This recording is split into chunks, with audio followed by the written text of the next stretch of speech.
আজকে কয়েকজন client phone করেছিল। তারা বলছে হঠাৎ করে কর্পোরেশন থেকে প্রায় 10 টাইমস করে ট্যাক্স পাঠিয়ে দিচ্ছে, এবং সেটা 2017 সাল থেকে। এবং প্রায় কারো 10 টাইমস বেড়েছে, কারো 20 টাইমস বেড়েছে, এবং 2017 থেকে পাঠাচ্ছে, মানে কয়েক লাখ টাকা চলে আসছে। আচ্ছা, এটা কেন হবে? আজকে ইউনিটারি অ্যাসেসমেন্ট সিস্টেমে কথা হয়েছিল যে 20%-এর কম বাড়বে না, 20%-এর বেশি কমবে না, এইটার কথা হয়েছিল। কিন্তু সেই 20%টা কোথায় যেন হাওয়া হয়ে গেল। এর ফলে প্রত্যেকটা মানুষের অসুবিধা হচ্ছে, সে ব্যবসাদার হোক, সে ল্যান্ডলর্ড হোক, সে টেনেন্ট হোক। কারণ আইনটা এতটাই করা হয়েছে, unit area assessment system by KMC, এবং অ্যাপ্রুভ করেছে ওয়েস্ট বেঙ্গল গভর্নমেন্ট। তো ওয়েস্ট বেঙ্গল গভর্নমেন্টই বা কী করে অ্যাপ্রুভ করলো? এইভাবে যদি ট্যাক্স বাড়তে থাকে, তাহলে সাধারণ মানুষ যাবে কোথায়? তার তো বাড়ির মাথার ছাদ চলে যাবে, দোকানঘর চলে যাবে।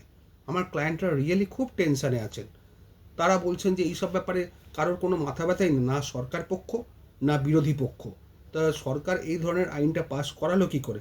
ওয়েস্ট বেঙ্গল গভর্নমেন্ট কীভাবে এই ধরনের আইন পাস করায়, যেখানে 2017 সাল থেকে ডিউ দেখাচ্ছে, তারা ট্যাক্স দিয়ে যাচ্ছে, এবার বলছে অ্যাসেসমেন্ট করাতে হবে 2017 থেকে, তাও স্কোয়ার ফিট বেসিসে।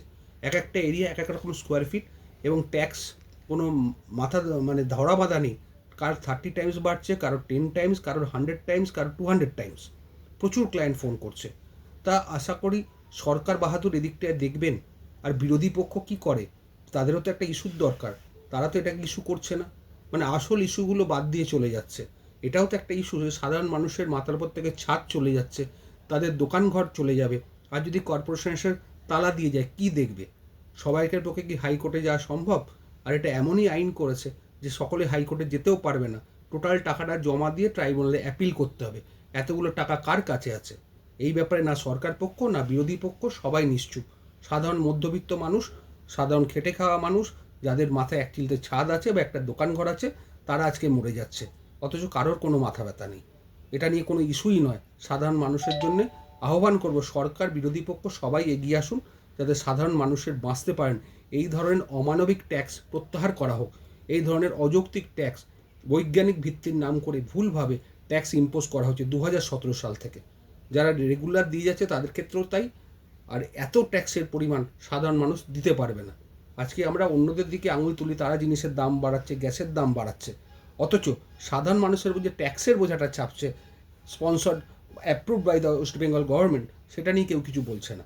ওয়েস্ট বেঙ্গল গভর্নমেন্টেরও উচিত বোঝা যে সাধারণ মানুষের উপর এই এত ট্যাক্সের চাপ দিলে তারা কোথায় যাবে? তারা কি বাড়ি ঘরদোর বেছে দিয়ে চলে যাবে, না ছেড়ে দিয়ে চলে যাবে? আমি সকলের কাছে আহ্বান করছি এই ব্যাপারটা নিয়ে একটু মাথা ঘামানো। এত অত্যাধিক ট্যাক্স দেওয়া সম্ভব নয়, তাও 2017 থেকে।